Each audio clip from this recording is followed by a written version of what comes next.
So this is the power Tacoma sliding window. When the center glass is broken, there's a plastic channel on the top that you have to pull out. Can you show me? So that's the plastic channel that need to be pulled out. You will need to cut the connector from vertical on both ends of the center glass. Cut it and pull out the plastic and then trim channel this completely. And then next you will need to trim the bottom a little bit. Yeah, trim a little bit off the bottom, otherwise the glass won't fit in. So once you trim it, insert the glass to the top and then pull it to sit inside on the the bottom track. Okay. So the reason for trimming the bottom is that if you don't trim it, the glass won't go in easy.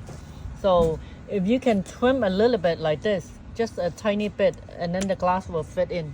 So when you put it in. Okay. So once you put the center glass on the track, you want to slide open the center glass, and then last step is we need to reinsert the molding that you pull out. Apply WD-40 so it's easier. So put the molding back on and apply WD-40. Keep open and close. Keep holding the center glass together with the molding. So kind of slowly keep pushing the molding along with the glass, and the molding will be back on. So now it looks like the molding is back on. The center glass is on the truck, so it's in.